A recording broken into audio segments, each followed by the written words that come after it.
Story 1. I thought it would just be another quiet weekend getaway.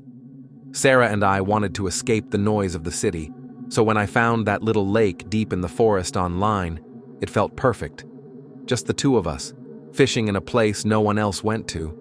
What we didn't know was that some places aren't meant to be found.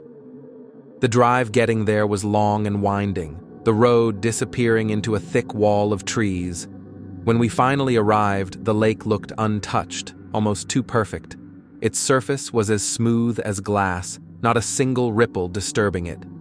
The silence was so complete, I could hear my own heartbeat, pounding like a warning. We set up our fishing rods near the shore, excited but a little uneasy. Sarah looked over the calm water and said, "It's so still, almost like it's holding its breath." I laughed and said, "Maybe it's just waiting for us to catch its secrets." At first, it was normal enough, baited hooks and quiet conversation. But then Sarah spoke again, just a simple question aloud. "Do you think we'll catch anything here?" A few seconds later, her words echoed, soft, distant, but when the echo came back, it was different, twisted, like a warped reflection. She froze.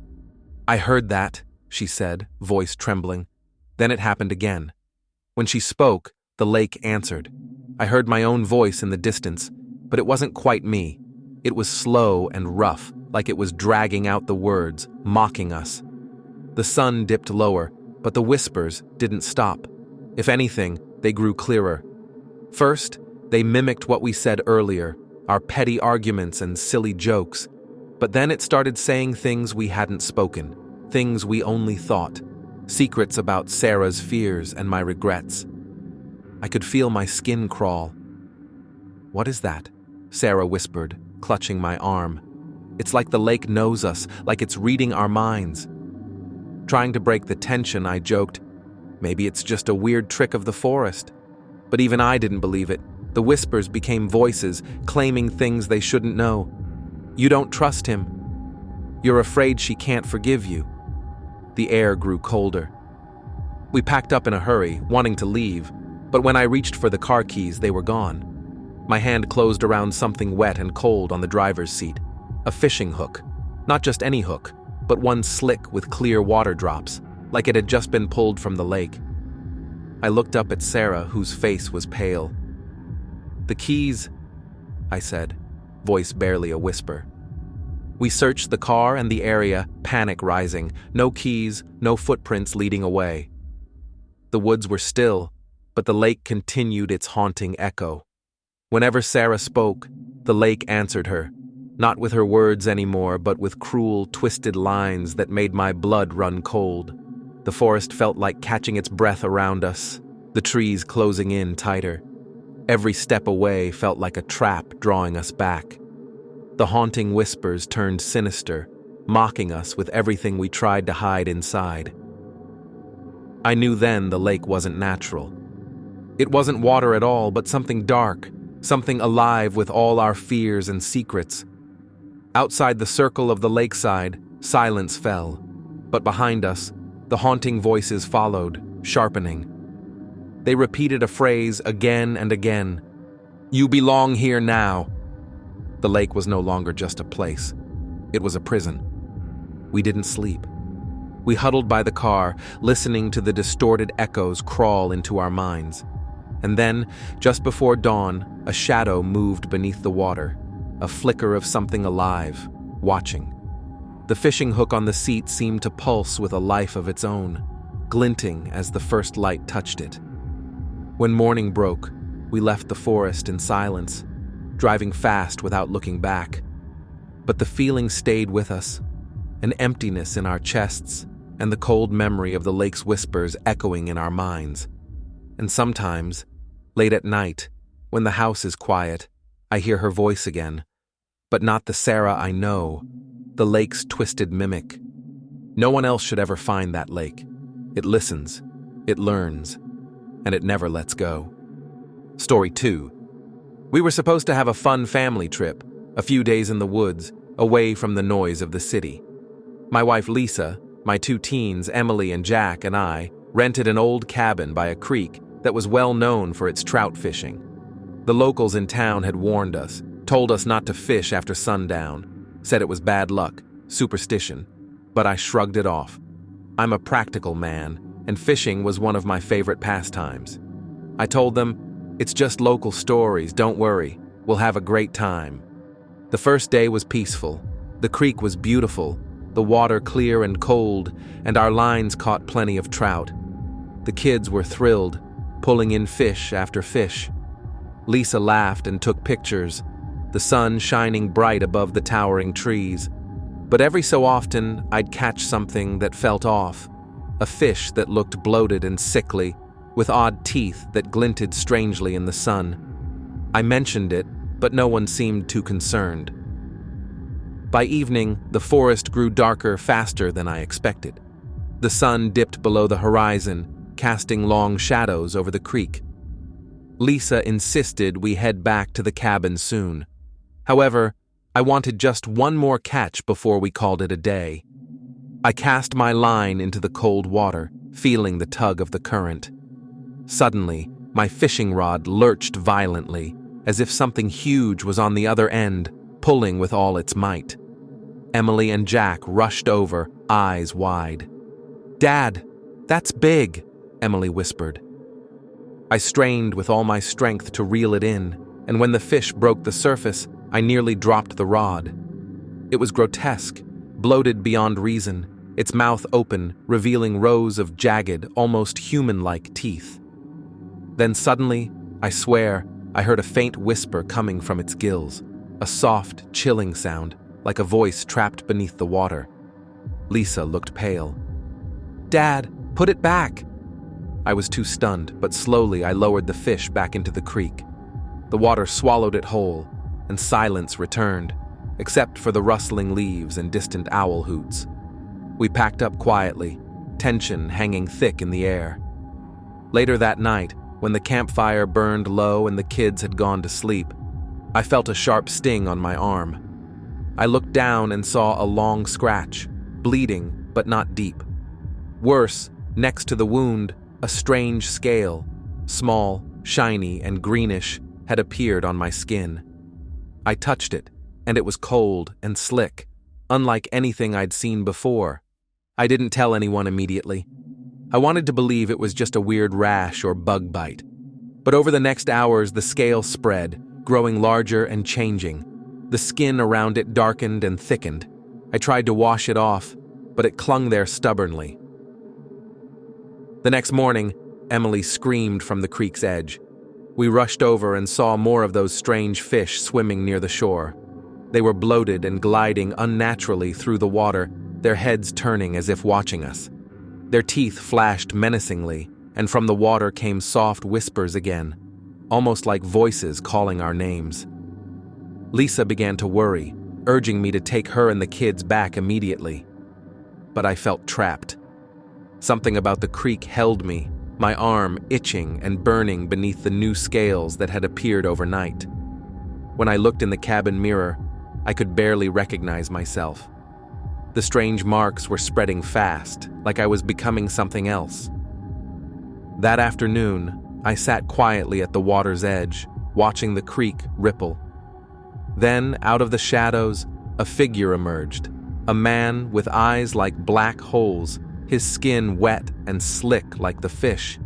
He smiled, revealing sharp, unnatural teeth. "You should not have fished after dark," he said, voice like the creek's whisper.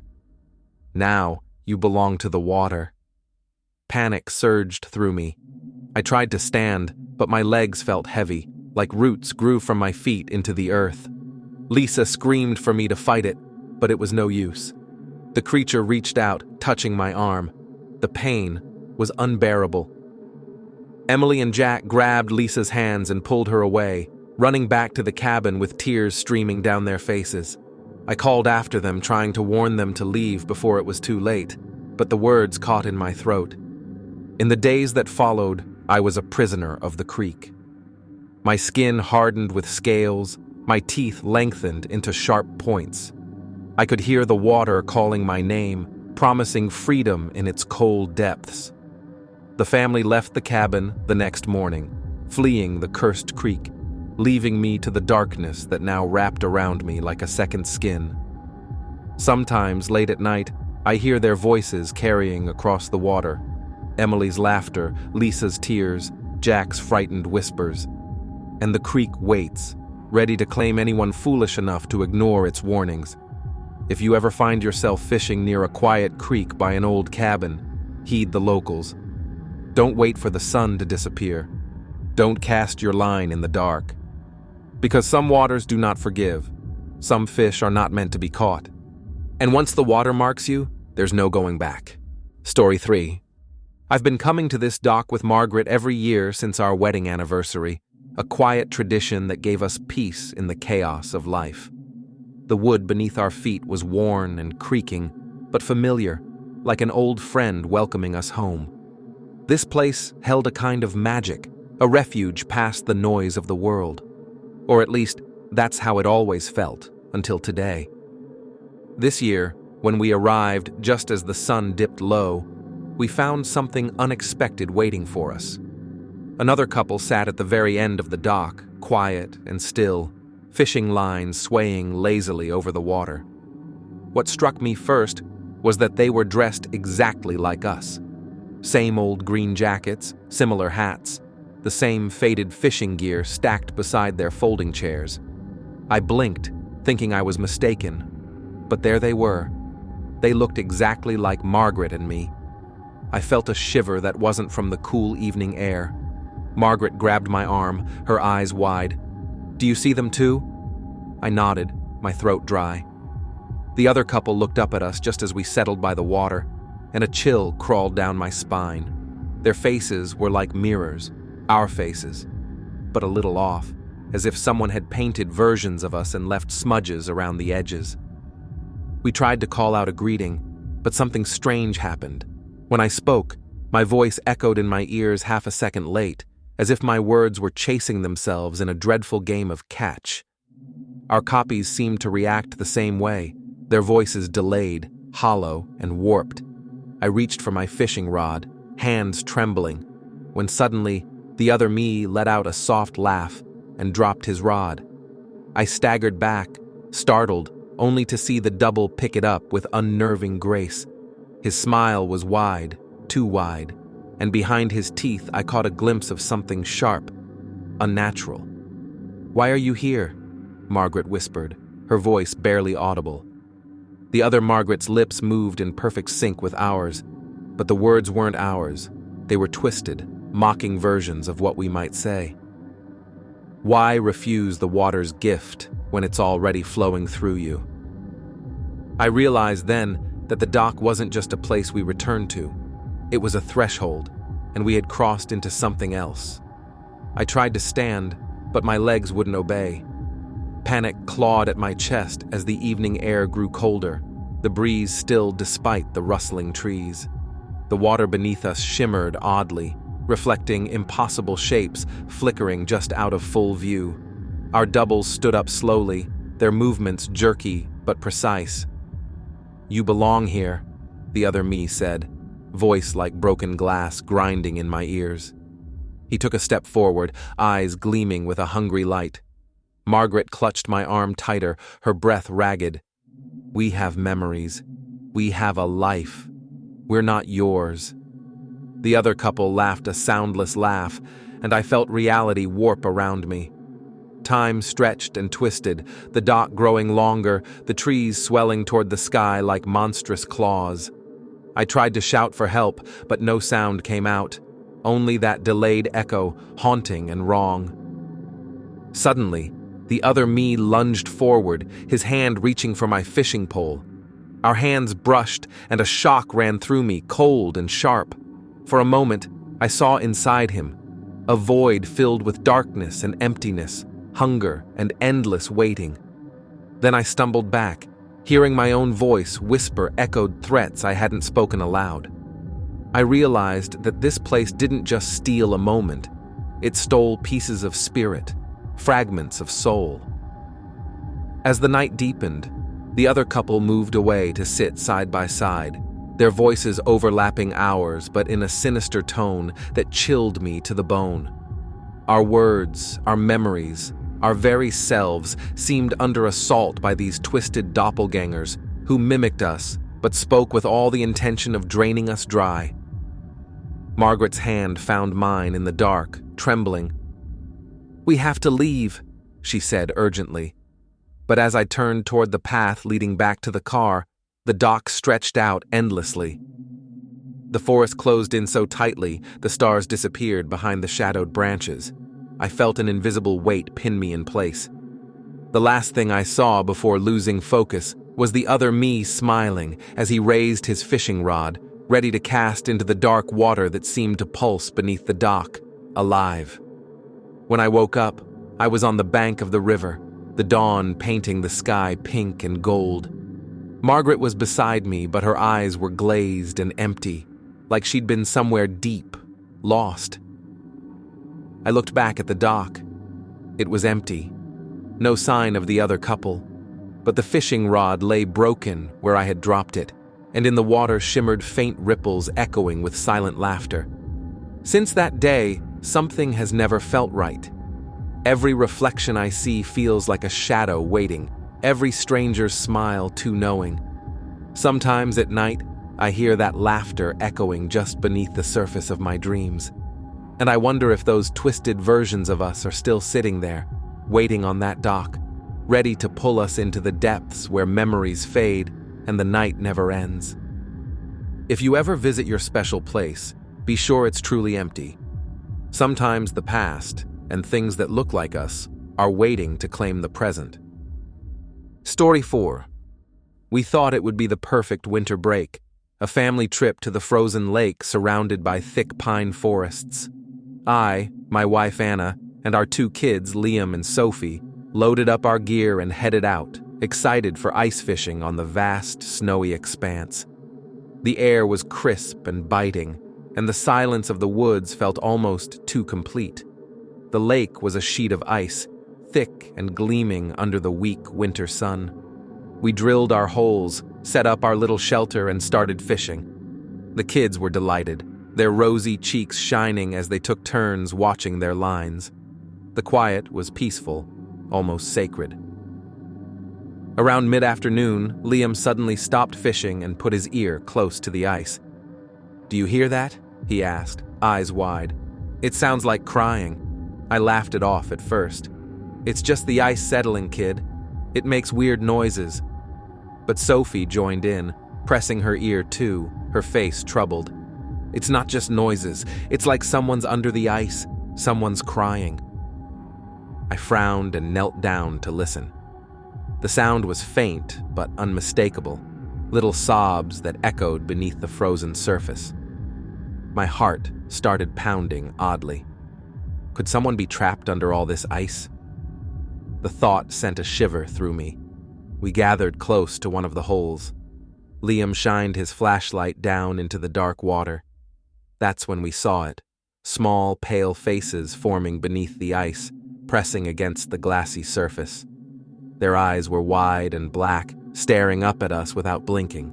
They looked pleading, scared, trapped inside a frozen prison. "Mom! Dad! Look!" Sophie gasped, pointing. Frozen in place, I watched as more faces slowly appeared, pressed tight against the underside of the ice.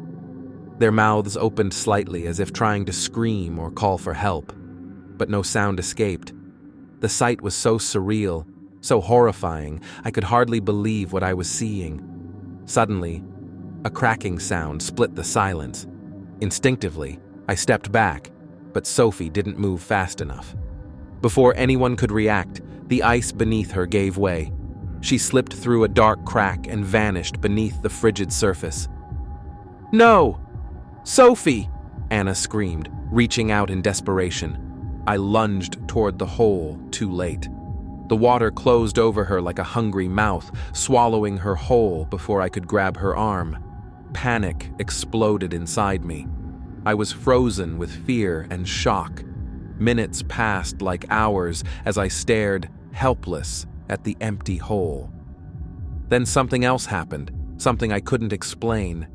From beneath the ice, a tiny hand suddenly reached through the crack, gripping one of our fishing hooks.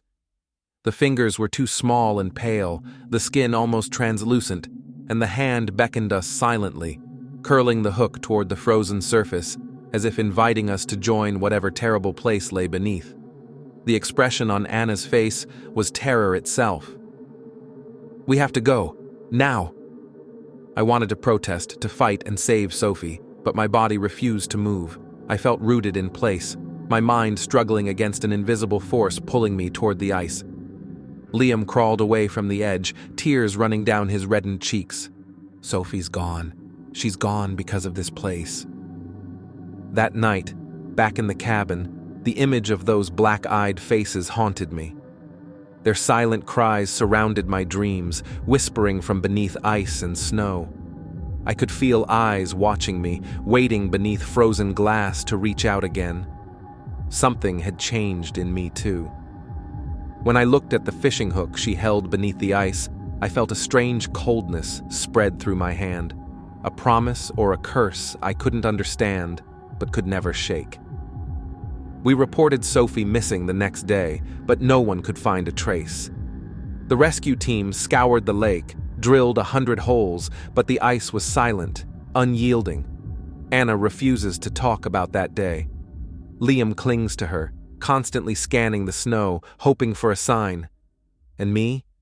I feel like part of me was left frozen under that lake, trapped in the silent prison beneath the ice with those mournful faces. Sometimes when the wind blows through the trees, I hear quiet sobbing, low and endless, just beneath the surface of everything.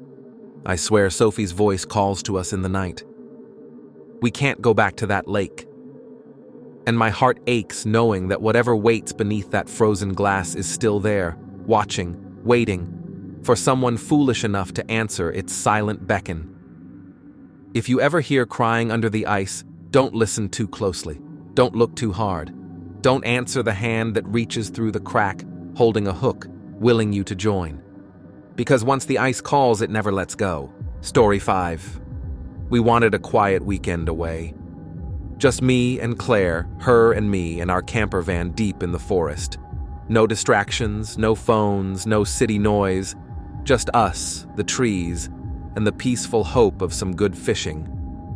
The kind of trip where you think you can forget the world, if only for a little while. The woods were dense, the air thick with the smell of pine needles and damp earth. We parked near a little stream, our spot for the weekend, and set up camp. I was tossing the fishing gear out when something caught my eye, half buried beneath dead leaves near the bank. It was an old hand-crank radio, rusted and grimy, like it had been here a long time, forgotten. Curious, I wiped off the dirt and wound the crank. A faint crackle came to life from the speaker. Claire laughed softly. "You found some ancient artifact from the forest, huh?" I tuned the dial, expecting static, maybe some long-forgotten station. Instead, the radio started to play. I swear it was our own voices, every sound we'd made since setting up camp, recorded perfectly. The splash when Claire dropped a line into the water, the soft rustling of her jacket, our whispered conversations about the day's plans. "It's just some weird interference," I told her, though my voice shook. The radio kept playing, repeating everything we did in real time, like a shadow broadcasting our every movement. By nightfall, the radio had become a fixture on our small camping table. But the next morning, when I switched it back on, the broadcast had changed. Now, in between our whispered conversations, there was something else. Heavy breathing, slow and deliberate steps crunching through the dry leaves behind us. Claire and I froze. We turned slowly, our eyes scanning the dim woods around us. Nothing. No one. Just the empty trees swaying silently in the morning breeze. But the radio kept the breathing, the footsteps. "Maybe someone's out there watching," Claire whispered, clutching my arm. I nodded, trying to hide my growing unease. I told myself it was some trick of the radio, some weird static or coincidence. But deep down, I knew this wasn't normal. That night, the radio's voice was darker. The footsteps grew louder, closer, the breathing ragged and uneven, almost like a warning. But when we looked out into the blackness of the campfire's fading glow, there was nothing but shadows and the gentle whisper of the wind, and then it happened. When I looked at Claire, there was only silence on the radio. My voice was gone. "Where's your voice?" I asked, heart pounding. She shook her head. "I don't know. It just stopped." Alone, my voice echoed hollowly through the static, calling her name. But Claire didn't respond. I reached out, but she wasn't there. Only a cold emptiness between us, like the forest had swallowed her whole. The radio kept playing my voice all night long. Soft, desperate, repeating everything I said. But Claire's quiet laughter, her sweet reassurances, were gone. Sleep was impossible. The silence between the breaths and footsteps filled the tent, wrapping around me like a shroud. Outside, the woods seemed to lean closer, listening. For what? I didn't want to know. When dawn finally broke, I made a decision. I grabbed the radio and sprinted through the forest, chasing the sound that had stolen Claire's voice. But the footsteps never led me anywhere. They faded, melted into the quiet hum of the woods. At the edge of the clearing, I stopped and listened. The radio still crackled in my hand, the speaker alive with my alone voice. But Claire was gone. Weeks later, I bury the radio deep in the earth behind the campsite. I don't think it will ever stop broadcasting. And sometimes, when the night is thick and the wind falls silent, I swear I can hear her voice through the static, half a second too late. The woods aren't empty. They're waiting, listening. And the radio will keep playing. Story 6. I never thought fishing could mend the silence between me and my son, Nathan. Years of cold shoulders and quieter dinners had created a gap we both could feel but never crossed. So when he asked to go fishing one weekend, I agreed without hesitation. Maybe we could bridge that distance over a calm lake. We drove long into the woods on a crisp Friday afternoon, the kind of forest where the trees seemed to hold their breath. We camped by the water's edge, the faint smell of mud and pine filling the air. Nathan was restless, eager to cast his line. The first few hours passed with little more than tiny fish and quiet half-smiles. Then, just as dusk settled, Nathan's rod bent sharply, way more than it should have. "Dad, this thing's huge," he shouted, struggling to hold the line steady. We battled for what felt like hours. My back ached from pulling. Nathan's hands turned red with effort. The struggle went on, the line moving slower but never quite stopping. The sun disappeared, swallowed by the darkening sky. Finally, we dragged something out of the water. My breath hitched. It wasn't a fish. It looked like a person, covered head to toe in mud and tangled algae. Its skin was pale and slimy, and worst of all, its eyes were glassy and wide open. They followed us without blinking, as if pleading or cursing us. I couldn't tell which. Nathan's face blanching, he whispered, "Dad, what is that?" I couldn't answer. My hands shook as the creature lay still and dripping on the ground. Panic surged through me. This wasn't something we should have pulled from the lake. We looked at each other, horror sinking in. "We have to let it go," I said finally. Nathan nodded, and together we pushed it back into the dark water. That night, sleep was a distant memory. The image of those unblinking eyes haunted me. Nathan tossed and turned in his sleeping bag beside me. But the worst came in the morning. I stepped outside the tent and froze.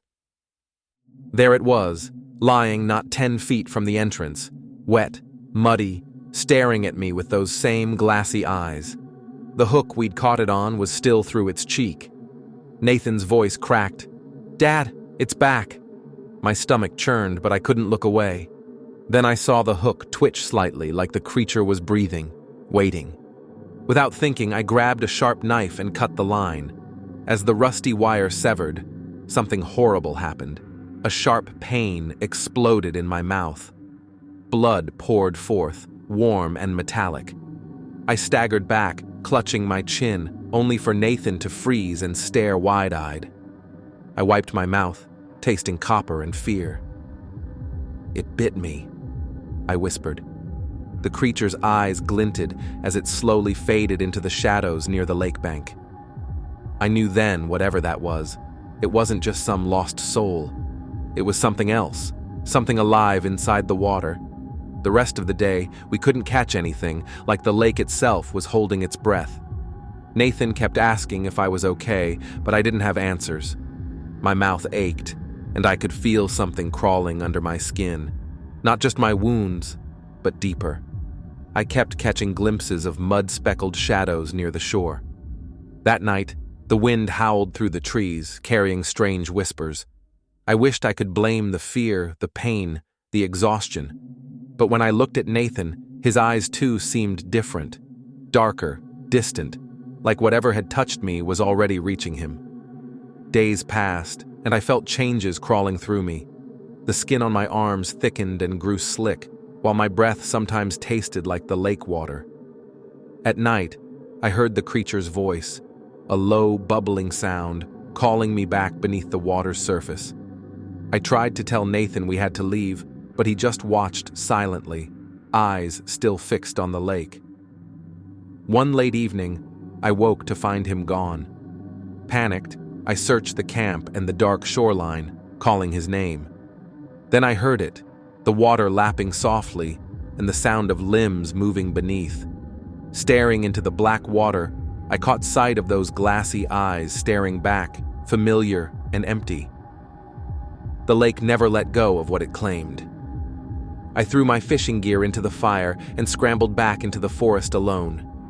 But sometimes, when the wind shifts just right and the moon is low, I swear I hear Nathan's voice, wet, distant, and calling me back into the depths. Those eyes never blink. They watch. And I fear one day I'll answer their call. For more stories like this, share and subscribe Goofy Horror.